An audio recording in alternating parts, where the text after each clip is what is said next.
Angelo, how's it going, mate? How's it going, mate? How's it going, Paddy? Can you hear me, yeah? Yeah, I can hear you. Yeah, I can hear you. Oh, after investing some head. Okay, Angelo, I believe you got something you want to get off your chest. So, yeah, just now that that's settled, obviously I had time to think about things. Obviously after coming from the big Welsh title fight with me and Touze, obviously there's a lot of talking points, there's a lot of controversy. Personally, I don't like the word robbed and all that, because I think it's more like amateur terms. We get a lot of robberies, blah blah. But yeah, obviously I think I'm on the wrong end of the decision. Everybody at the venue thought I was on the wrong end of the decision. All the boxing pundits, and yeah, there's lots of talking points really. You could talk about the referee not doing his job properly, really, with all the holding and all the grabbing and all the the cuts who put it down to punches, and the list goes on really, to be honest. I think regarding the score in itself, yeah, you were fans were adamant that it was a robbery. Yeah. Whereas I think more neutral people had it was a close fight. Yeah, I thought it was very close.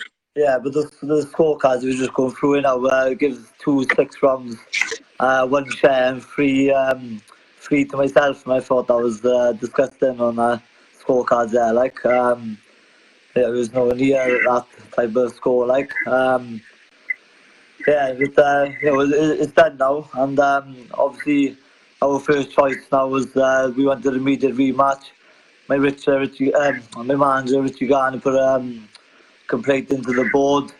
We haven't heard anything just yet, like, but we wanted an immediate rematch. We spoke to Sanaga about the rematch, and it doesn't seem like they want it. It's a shame, right? It would be the biggest West Wales fight out there. It's the money fight. We bring the most money to the table, and it's a shame to let the fans down for the two.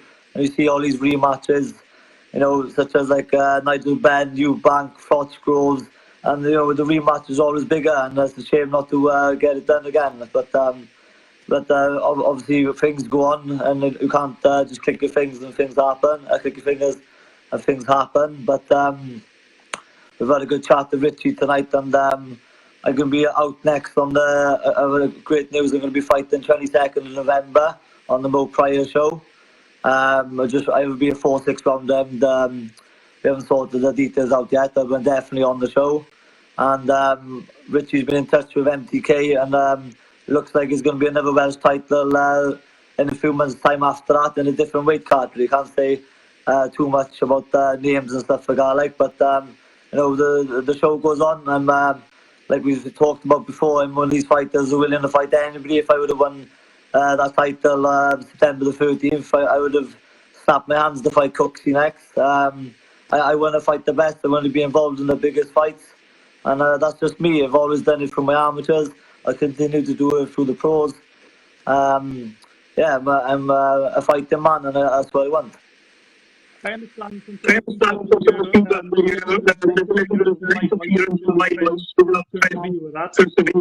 Yeah. On the fight itself,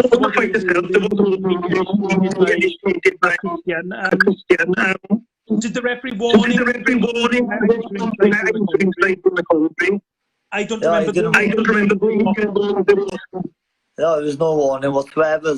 If you look back on the tapes, like it was constant grabbing and coming together. Obviously, southpaw. We were going to clash in styles a bit, like, but on my cut you could see there was a big swelling in my eyes with it coming from headbutts, and he came to the corner and he said no from punches, and we were like, how on earth there hasn't even been any eye catching shots to cause that much damage, and the one cut he had, he come back to the corner and said that was from the punch, from a headbutt. So it was just like all his way, like, do you know what I mean? So we didn't have anything fair on the night, and that's why I think we deserve an immediate rematch, and obviously it's not happening. It's So I don't know what to say about it, to be honest, about the rematch. The people want it. I want it. I don't think they want it as much as me, but they are. That's, like you say, the show goes on, you know. I presume yourself and your training manager, Richie Garner, have reached out to Kristian Touze for a rematch and the Flanagan.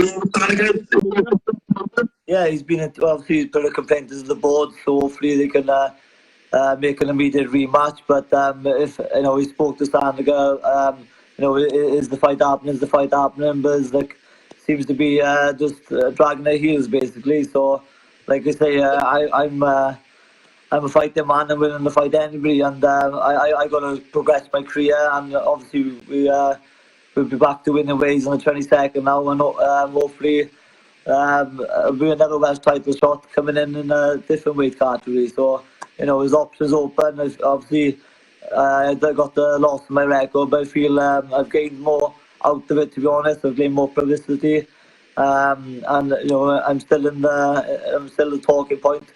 The future's still bright, What is the plan reaction?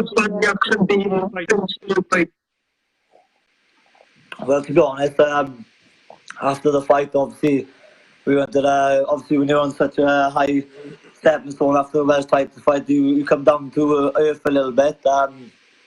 Obviously, time to dust to settle.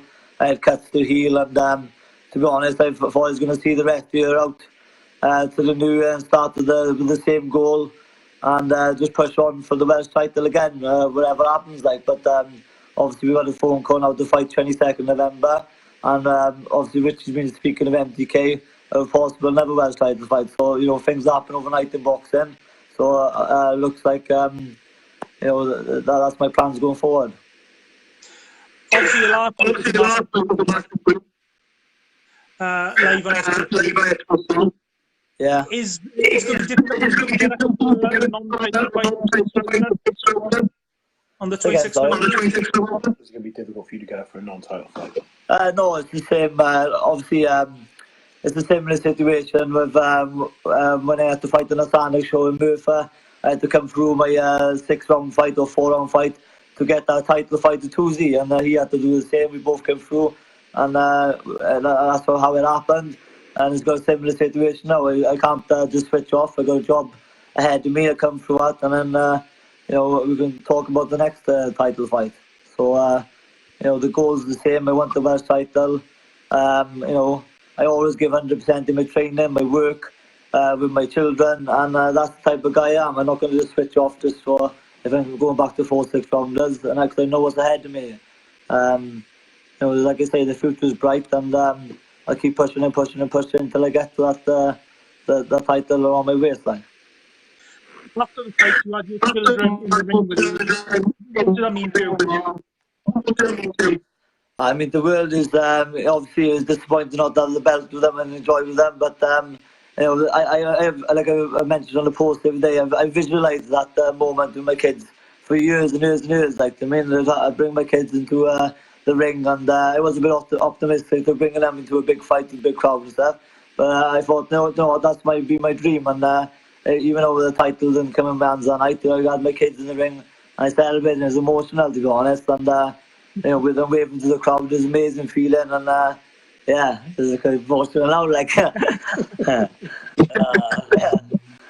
No, it was a beautiful moment, and that's when we can talk about when they're older, and obviously when I'm a granddad and older like Richie, I can tell them a story. You can see the bigger wing of Richie there. What's your thoughts on the later? Well, listen, I'll adjust that because I'm a bit fatter than him, so listen, Angelo's best work was nullified by a referee who did nothing to impose the rules. The scorecards, I agree with you. It depends what you're looking for. If you're looking for a fight with boxers on the back foot, then potentially, if that's what you score for, I still think we won the fight. It just potentially was a bit closer. But my main complaint to the board was, if the rules are not being imposed, then how can he do his most effective work? Now, eight times I counted that Touze was warned for pulling the head down in the first 5 rounds. 8 times, not an official warning, just he was told, stop pulling the head down, Kristian, stop pulling the head down, Kristian. How many times do you have to say it before you do something about it? Well, evidently it's more than 8, because there were 8 warnings just in the first 5 rounds, just verbal warnings. So I'm saying corruption involved, or was it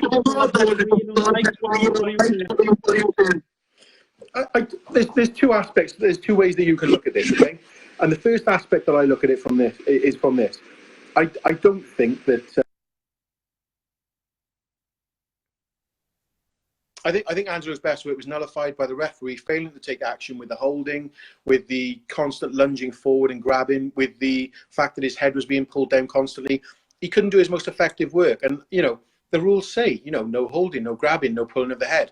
How many times do you have to warn somebody before you take a point? Well, like I say, it was an awful lot. There were no official warnings. Potentially, there might have been a point taken off, and that could have had, you know, a dramatic effect. We'll never know because, of course, you know, the referee just didn't do his job in there. As far as the scoring goes, I still felt that we did enough to win the fight, even though, like you said, a lot of people said it close. I've been approached by so many people. Nobody has ever said to me they felt Angelo had lost. A lot of people have said that they felt that it was a close fight, but even more people have said that he won comfortably. Dewey Powell was so astonished by the result. He shared with me his scorecard.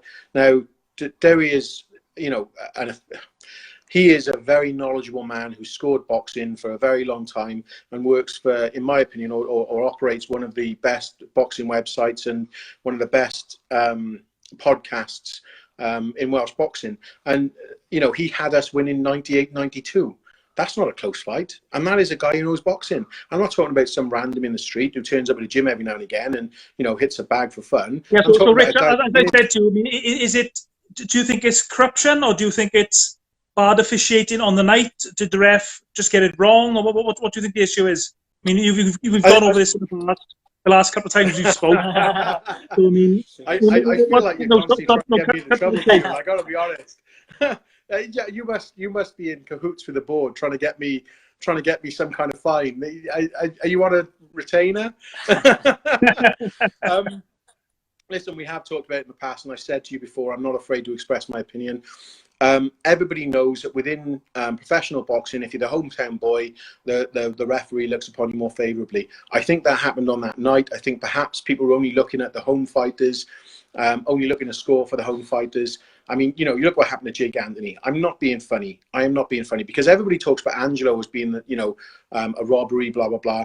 But mathematically, I saw Jake Anthony's decision as being far more shocking. And the reason I say that is because... I think, Rich, speaking to a lot of people who've got a lot of respect within boxing, I think virtually everyone thinks that Angelo won his fight, whereas a lot of people who have got a lot of respect for thought that the result with Jake Anthony and Morgan Jones was a fair result.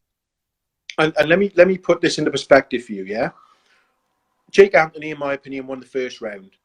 Obviously, he won the second round 10-8 because he put Morgan down and he was dominant in that round. Morgan hadn't recovered in the third, and I think Jake Anthony dominated the third round.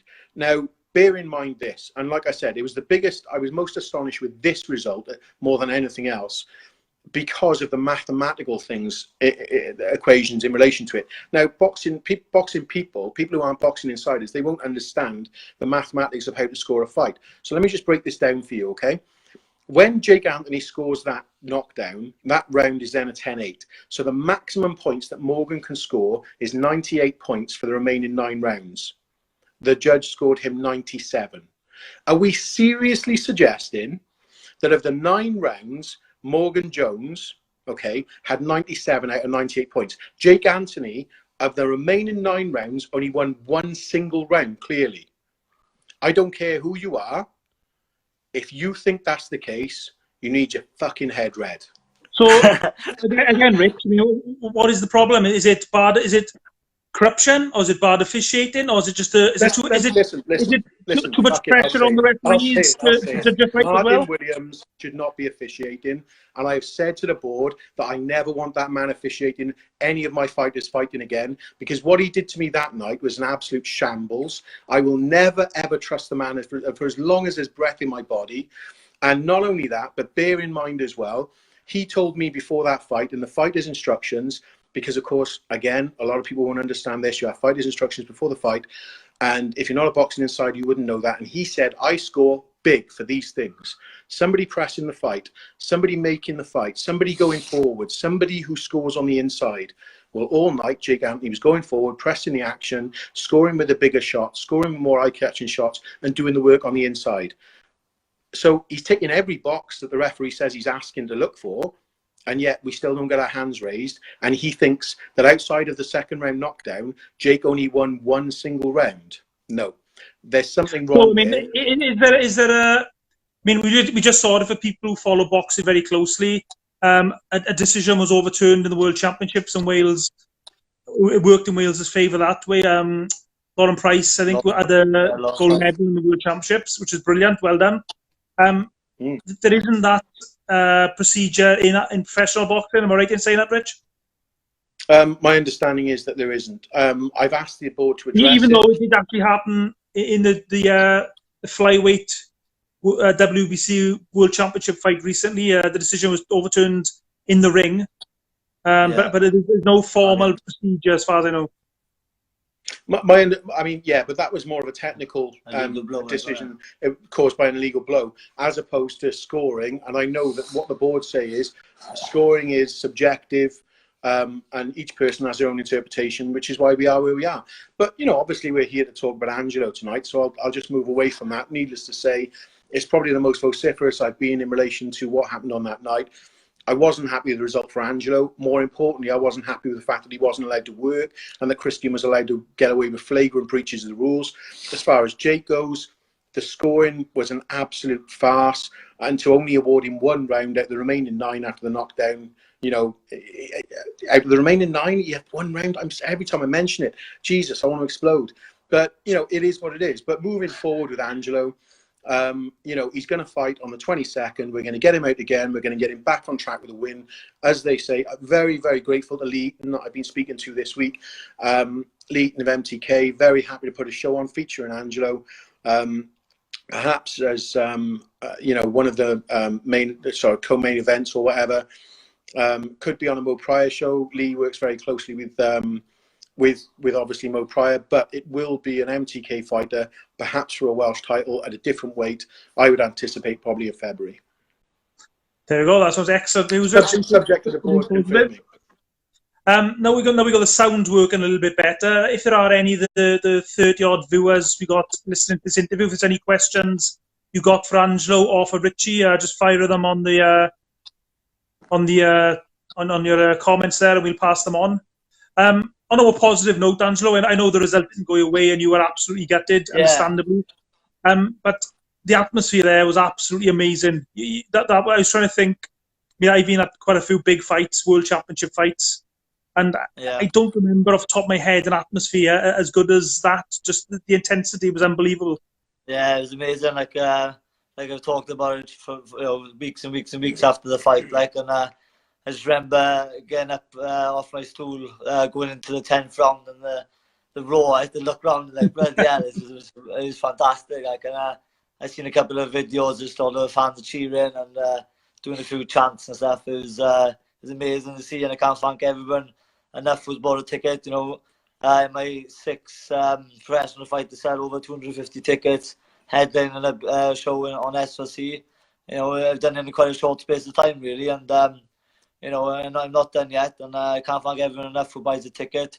Not just the guys who buy the tickets, but he's got a ton of sponsors, and they all look after him. Yeah. He's very, very lucky. People at Carmarthen, the businesses in Carmarthen, they've really looked after him, and you know, I'm really proud of the impact that he's made and the efforts that the Carmarthen community have, you know, responded with in order to support his career. You know, it's incredible. The census community there is brilliant, and they really embraced him, and I know that they'll continue that going forward because he's got a lot left, like you said. Yeah. That moment you mentioned there in the 10th round, I think it was the 9th and the 10th. Obviously, I was doing the commentary with Enzo, and obviously, unfortunately, the commentary is not available to watch back yet. Or it's not going to be available, unfortunately, the way I do things. But I know it's a cliche, but the noise was so loud that me and Enzo couldn't really hear each other speak, even with the headsets on. It was just so loud and deafening. But, it was an amazing fight. I remember quite clearly, like on the 8th round, Richie's quite passionate in the corner, like he tells you straight if you're doing something's wrong. I remember the words he said to me, look, you kids are in the crowd there, you got to win that title, go and grab it with both hands and get your foot down, put your foot down. And I finished the fight so strong, when you watch it back, you can see yourself as pressing, 8, 9, 10, and that's why I thought they'd done enough to win the fight, you know. And yeah, there's just the crowd towards the end was just spurring me on. And yeah, definitely finished the stronger of the two as well, like, you know. So that's why I thought I did, like, but obviously moving on, we've got bigger things to go, and we'll carry on growing, and my fan base will keep on growing, keep supporting me, as like Richie mentioned, my sponsors, and yeah, so the show goes on, and looking forward to the 22nd now. And even though I know you're, can I just say as well, Ciaran, can I just say this? It was also great to see the respect between yourself and Kristian at the end of the fight, because at the end of the day, Kristian is there. He's not there to score the fight. He's just going to do whatever he's got to do to win, and if he can get away with a few things, then he's going to take advantage of it. Yeah, 100%. And there's been respect before, after, and it always will be for the rest of our lives. Like, obviously we'll fight them, and we both wanted the same thing, and I wanted it again, and hopefully he wanted it again down the line. But you know what I mean? There's respect there. Definitely, we shared pictures together of our faces the next morning, and that's what boxing about, isn't it? So it can be beautiful. There we are. The first question of a certain guy called Jake Anthony. I don't know him. I've heard his name somewhere. I don't know where from. Says, Angelo, is it true that you don't speak Italian or Welsh? I don't think that's not true. He put me on the spot there, but actually I picked up quite a lot of Welsh in the SLC fight, like. So, who picks him up? Pass it on to me. No, but my grandfather's from Italy, see, so he's obviously fluent. So I haven't really learned. I love to learn the language, but I haven't got time, Key. I'm a busy guy, like. Shemai. As well, I'm correct in saying? Say again, sorry? You're doing fitness classes, one-to-one personal training? Yeah. So obviously, I work in the Robert Davis Gym internationally now.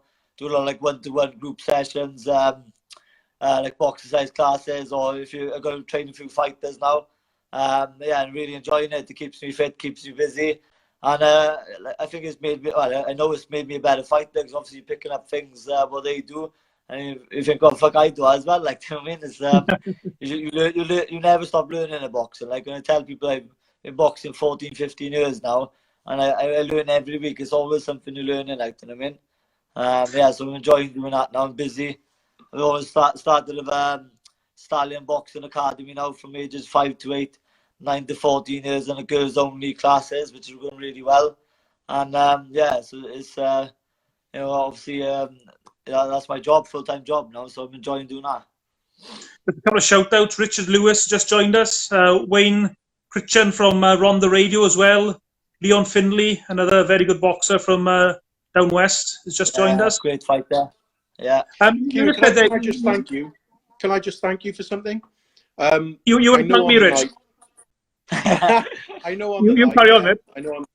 I know on the night, you know, the crowd were quite, you know, angry, and I know a couple of them turned on Enzo, and I saw the fear in his eyes, and I saw him clutch your leg and hold your hand. And listen, I know he was struggling a lot, but he's got a bad back, and you were there for him. And I'm looking at you now, right?